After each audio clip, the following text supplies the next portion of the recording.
Halo semua, bagaimana kabar kalian? Mudah-mudahan kalian dalam keadaan baik ya.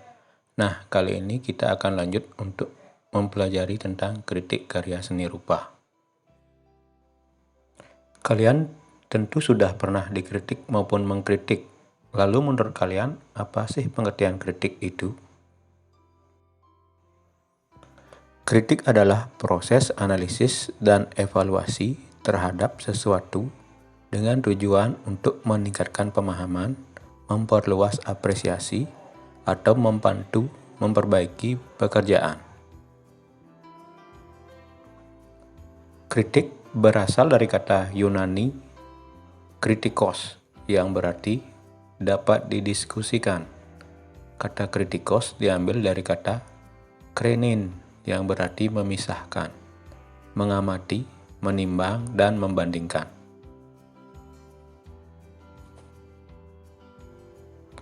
Lalu, apa pengertian kritik seni rupa?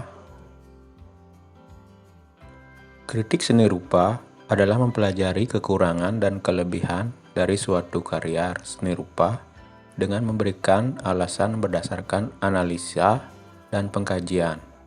Kelebihan dan kekurangan atau dipergunakan dalam bermacam hal, terutama sebagai bahan untuk mengetahui kualitas dari sebuah karya.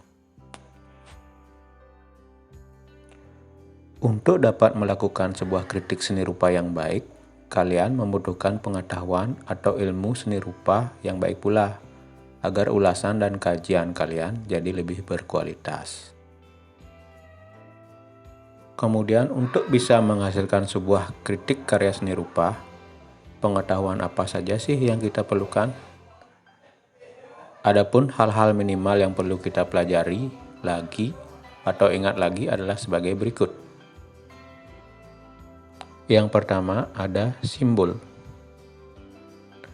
Kita perlu mengenal simbol karena dalam karya seni rupa seringkali menggunakan banyak simbol pada karyanya.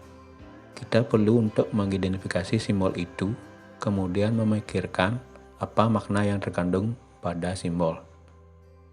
Mengerti akan simbol akan mempermudah kita dalam memaknai sebuah karya seni rupa.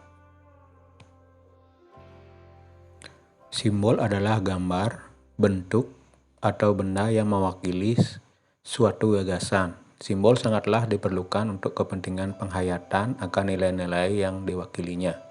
Simbol dapat digunakan untuk keperluan apa saja, semisal ilmu pengetahuan, kehidupan sosial, juga keagamaan. Adapun beberapa contoh simbol itu antara lain sebagai berikut. Babi, simbol dari sifat malas. Tikus, simbol seorang koruptor. Kancil, simbol orang lincah. Buaya, simbol seorang playboy. Merah, simbol dari berani. Putih, simbol kesucian. Hitam, simbol kondisi berduka, dan lain-lain. Yang kedua, jenis karya. Dalam kehidupan sehari-hari, kita tentu sudah mengenal begitu banyak jenis karya seni rupa. Kita harus mampu mengidentifikasi karya seni rupa dengan baik dan benar. Adapun jenis karya seni rupa yang kita kenal, yaitu diantaranya lukisan, patung, seni keramik, kriya kayu, batik, anyaman, seni instalasi, dan lain-lain. 3. Fungsi karya. Kita juga harus dapat membedakan karya seni rupa berdasarkan fungsinya, agar tidak salah dalam melakukan sebuah penilaian terhadap sebuah karya seni rupa. Biasanya, karya seni rupa kita bisa kelompokkan berdasarkan tujuan pembuatannya. Kita biasa membaginya menjadi seni rupa murni dan seni rupa terapan. Yang keempat, nilai estetis karya seni rupa. Saat melakukan penilaian terhadap sebuah karya, kita tidak akan bisa lepas dari nilai estetis yang terkandung dalam sebuah karya. Baik buruknya sebuah karya sangat tergantung dari bagaimana seorang seniman memainkan unsur-unsur seni rupa yang ditata sedemikian rupa hingga menjadi karya yang indah.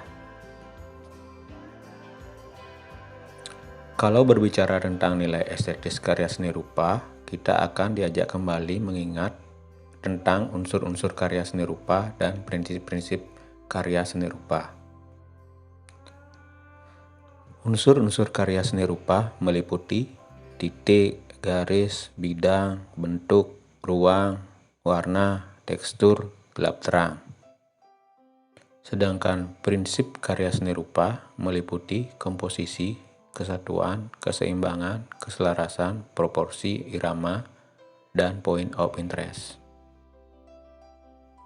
Yang kelima, tokoh seni rupa. Pengetahuan tentang tokoh seni rupa kita perlukan untuk memberikan pembanding terhadap karya yang kita sedang kritik. Misalkan kita bisa membandingkan karya aliran realis dengan yang realis, yang ekspresionis dengan yang ekspresionis, abstrak dengan abstrak, dan lain sebagainya. Sebagai contoh, kita bisa membandingkan karya Men Sagan dengan karya Affandi karena karyanya mempunyai kemiripan dari tampilan karya yang beraliran ekspresionis. Kita juga bisa membandingkan karya Imade Sutarjaya dengan karya Antonio Blanco, juga karena sama-sama beraliran ekspresionis, namun tampilannya sama-sama seperti karya cat air. Demikian ulasan tentang kritik karya seni rupa untuk kali ini. Sampai berjumpa di pembahasan selanjutnya. Tetap semangat untuk belajar dan salam sehat untuk semua.